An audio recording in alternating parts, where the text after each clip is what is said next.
Baik, Bapak Ibu sekalian, mari kita berdoa untuk menyambut kebenaran firman Tuhan.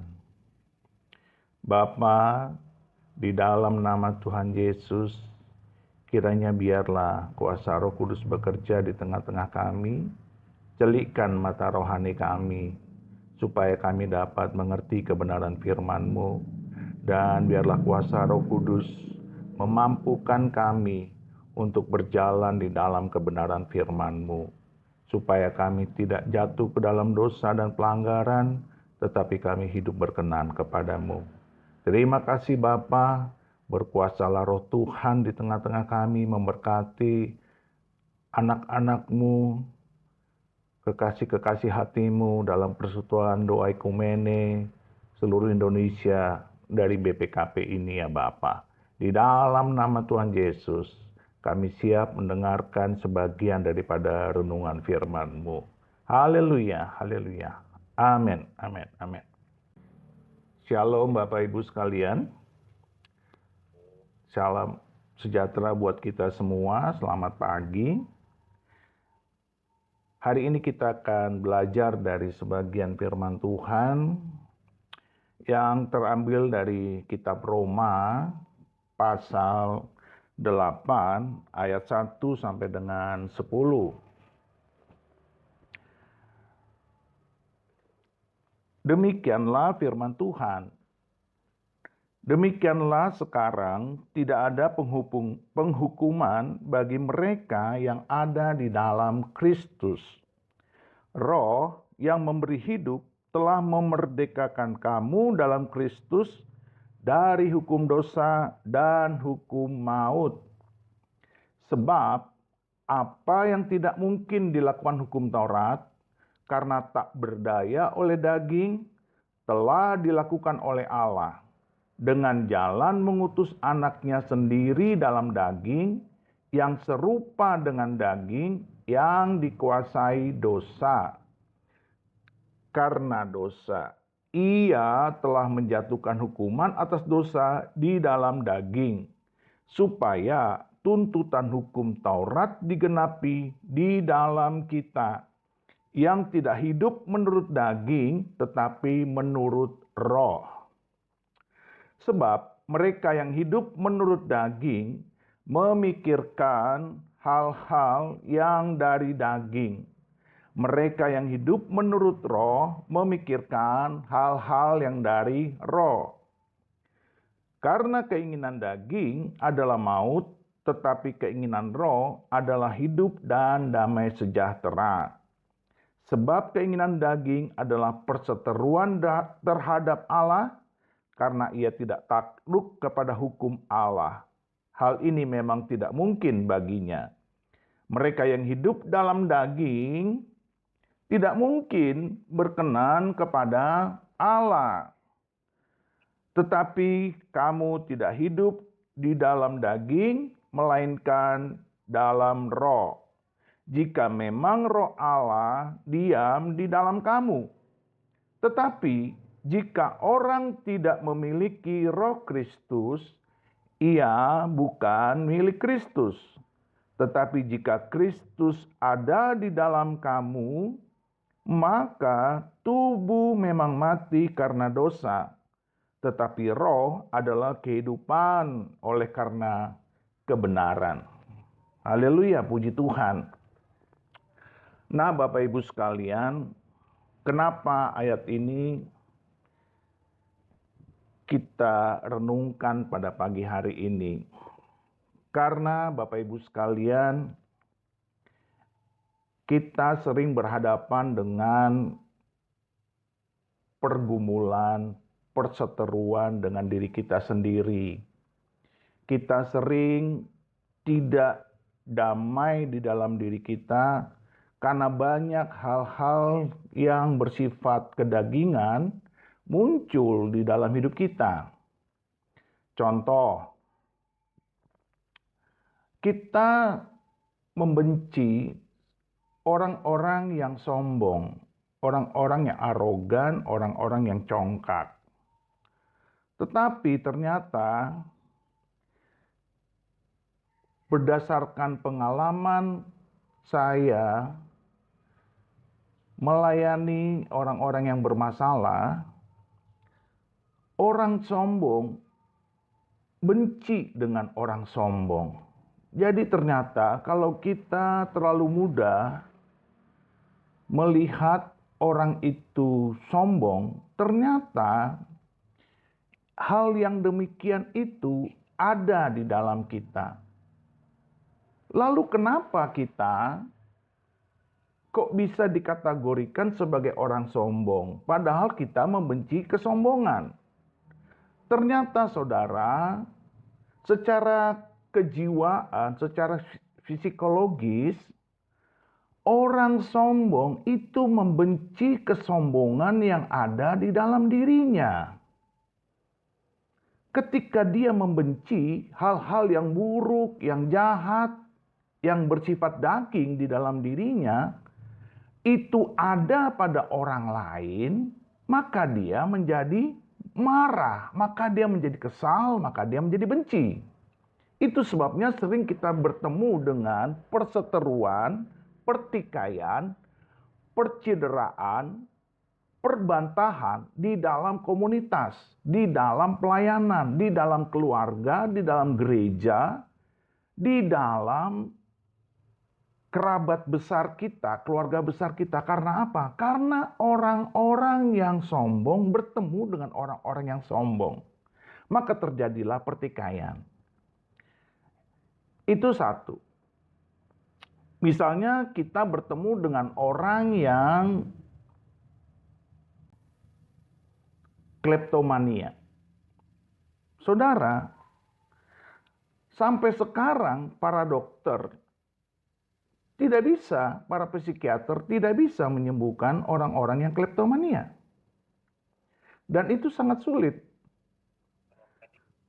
Tetapi hal yang seperti ini tidak pernah disadari oleh para dokter bahwa kleptomania itu berkaitan dengan roh atau kedagingan di dalam orang yang mengalaminya.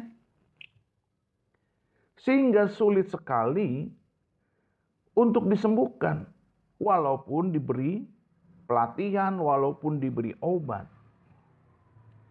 Lalu kita bertemu lagi dengan orang-orang yang selalu ingin berselingkuh. Kenapa demikian? Karena di dalam dirinya sudah tertanam roh najis yang menguasai dirinya sehingga bersifat kedagingan di dalam dia untuk selalu berselingkuh, untuk selalu menciderai pernikahan yang kudus. Dan hal-hal seperti ini banyak sekali kita temukan dalam orang-orang Kristen di akhir zaman ini. Dan seringkali kita hanya bisa berduka, kita hanya bisa bersedih, dan kita prihatin terhadap peristiwa-peristiwa ini. Tetapi saudaraku, dikatakan oleh Alkitab, tetapi ayat yang ke-10, jika Kristus ada di dalam kamu, maka tubuh memang mati karena dosa, tetapi roh adalah kehidupan oleh karena kebenaran. Jadi intinya, poinnya, bagaimana orang-orang ini bisa diselamatkan ya? Hal-hal yang bersifat psikologis, hal-hal yang bersifat karakter, hal-hal yang bersifat mematikan seperti ini. Satu-satunya nasihat Alkitab adalah hiduplah di dalam roh. Kita harus hidup dipimpin oleh roh. Dan baru-baru ini kita sudah mengalami perayaan Pentakosta, kita sudah mengalami pencurahan Roh Kudus, kita sudah mengalami baptisan Roh Kudus. Tetapi pertanyaan besarnya adalah, apakah Roh Kudus sudah memenuhi kita? Sehingga kita terlepas dari hal-hal yang bersifat kedagingan, dari hal-hal yang bisa menimbulkan dosa. Dan ini menjadi persoalan besar buat kita karena ternyata banyak anak-anak Tuhan yang tidak hidup di dalam roh. Roh Kudus memang tidak kelihatan. Roh Kudus memang tidak berasa karena dia roh.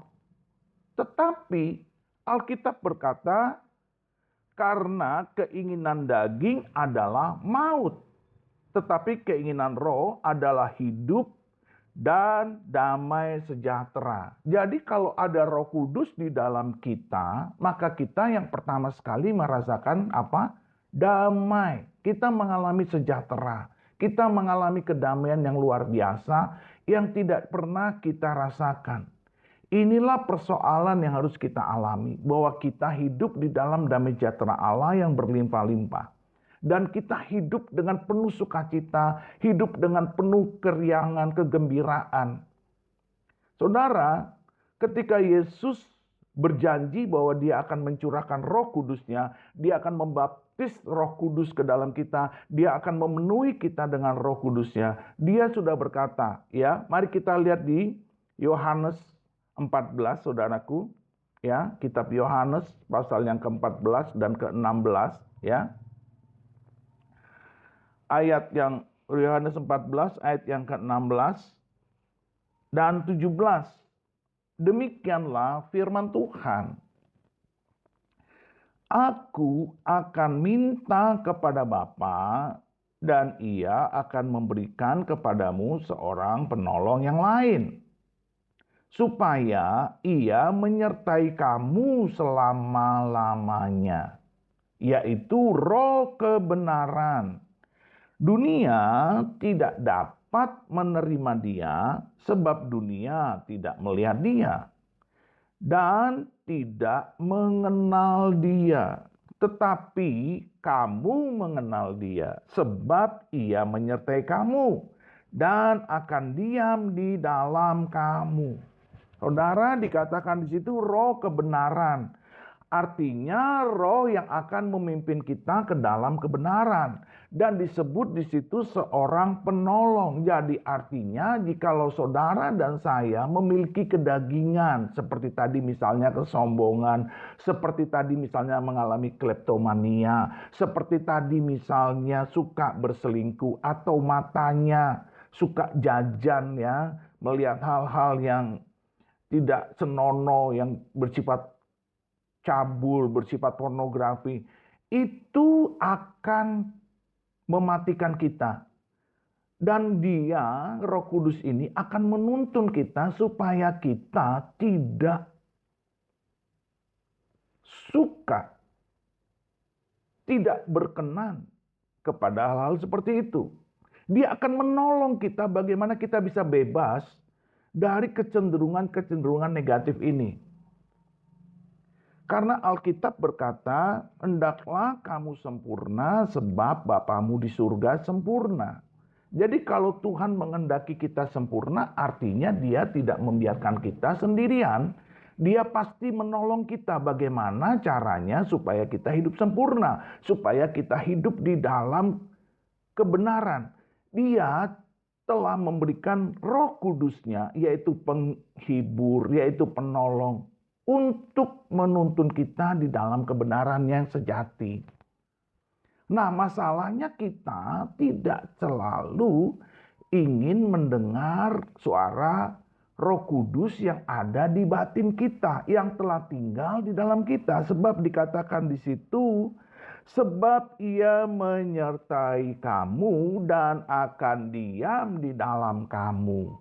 Bagaimana itu bisa tinggal di dalam kita kalau kita selalu merespon hal-hal yang benar yang disuarakan oleh hati nurani kita ketika kita ingin melakukan sesuatu yang salah, yang tidak baik, sesuatu yang jahat, yang bersifat evil, ya saudaraku. Tetapi ini harus kerjasama. Tidak bisa kita serta-merta membebaskan perkataan kita yang berkata, ya kalau Roh Kudus tolong, dia akan tolong, kalau tidak, tidak. Tidak bisa, saudara. Saudara dan saya harus bekerja sama. Itulah sebabnya kenapa kita bertemu dengan pelanggaran dan kesalahan. Ketika Adam jatuh ke dalam dosa, dia mempunyai kehendak bebas. Persoalannya, kehendak bebasnya lebih besar daripada kehendak Allah yang di dalam dia. Sama seperti sekarang, kita juga punya kehendak bebas.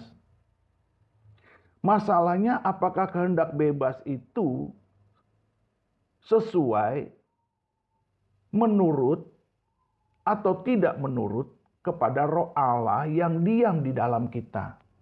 Saudara, tidak ada loh agama lain, kepercayaan lain, iman lain, yang Allahnya, yang Tuhannya mau tinggal di dalam kita. Tidak ada. Hanya kekristenanlah yang memiliki Allah, yang mau tinggal di dalam anak-anaknya. Yang mau tinggal di dalam diri orang percaya. Yang mau tinggal di dalam kekasih-kekasih hatinya. Hanya kekristenan, hanya Yesus Kristus. Dan itu sesungguhnya sangat ajaib, sangat mengherankan, dan sangat mukjizat. Bagaimana tubuh yang fana ini bisa ditinggali oleh Roh Allah?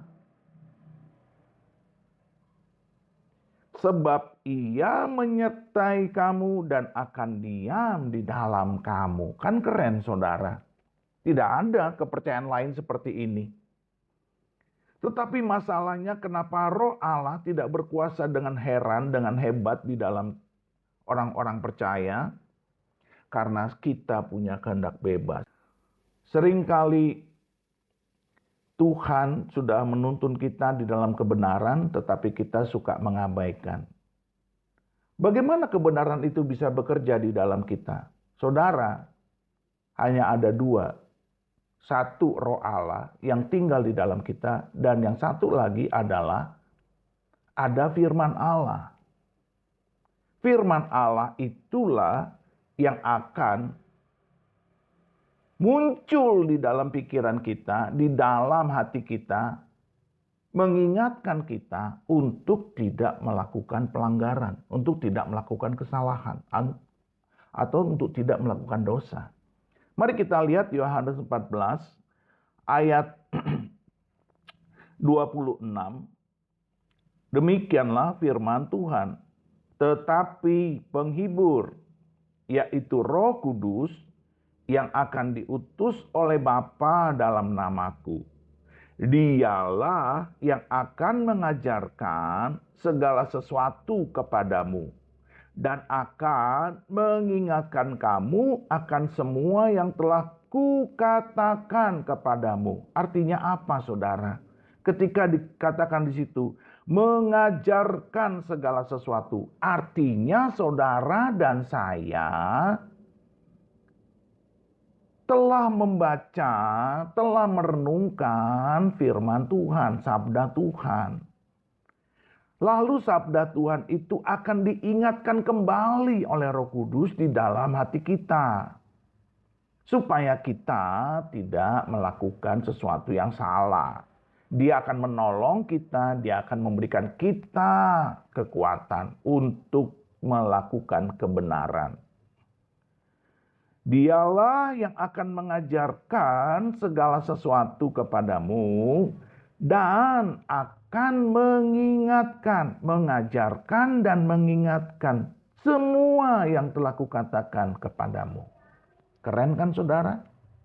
Jadi Roh Kudus akan selalu mengingatkan kita. Dan ketika kita menundukkan kehendak bebas kita ini, sehingga tidak lagi berkeliaran kemana-mana, tetapi tunduk kepada ajaran, peringatan daripada Roh Allah yang diam di dalam kita, maka saudara dan saya, kita akan pasti melakukan kebenaran sesuai dengan kehendak Allah. Itu sebabnya dikatakan di Roma 8 tadi, Ayat yang kedua, Roh yang memberi hidup telah memerdekakan kamu dalam Kristus dari hukum dosa dan hukum maut. Artinya kita telah bebas dari maut dan dosa ketika Roh Allah tinggal di dalam kita dan kita meresponnya, kita dengar-dengaran akan apa semua yang telah kita baca, kita renungkan. Jadi, bagaimana kita bisa melanggar Roh Allah? Pertama, karena kita terlalu kuat kedagingannya, karena kebebasan, karena kehendak bebas kita terlalu kita biarkan berkecamuk, berkeriapan di dalam diri kita. Lalu yang kedua, kita tidak pernah mau membaca Alkitab. Kalau kita tidak membaca Alkitab, bagaimana Roh Allah mau mengingatkan kita tentang kebenaran? Karena kita tidak tahu kebenarannya. Saudara, saya kasih contoh. Saya pribadi, ya, ini sebuah kesaksian yang tidak bosan saya ulang-ulang. Rajin ke gereja dari kecil. Rajin beribadah. Saya rajin ikut kur. Tidak mungkin kami sekeluarga tidak ke gereja. Seluruh keluarga saya sangat, kalau dilihat oleh orang dunia, sangat saleh. Tapi terus terang, saya nggak malu mengatakan ini. Keluarga kami tidak pernah membaca Alkitab. Tidak pernah. Aktif bergereja, aktif beribadah, aktif ikut kur, tapi tidak pernah membaca Alkitab. Jadi ketika saya menjadi akil balik, tiba-tiba saya takut mati. Saya takut mati kenapa? Karena saya takut ke neraka. Karena saya merasa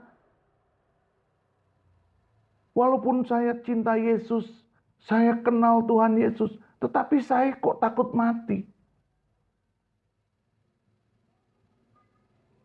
Sampai pada satu titik ketika saya telah lulus dari STAN. Dari STAN itu kami tahun 86 dikirim ke Papua. Waktu dulu namanya Irian Jaya. Kita ber-12 orang. Di situ kira-kira ada 3 orang yang Kristen.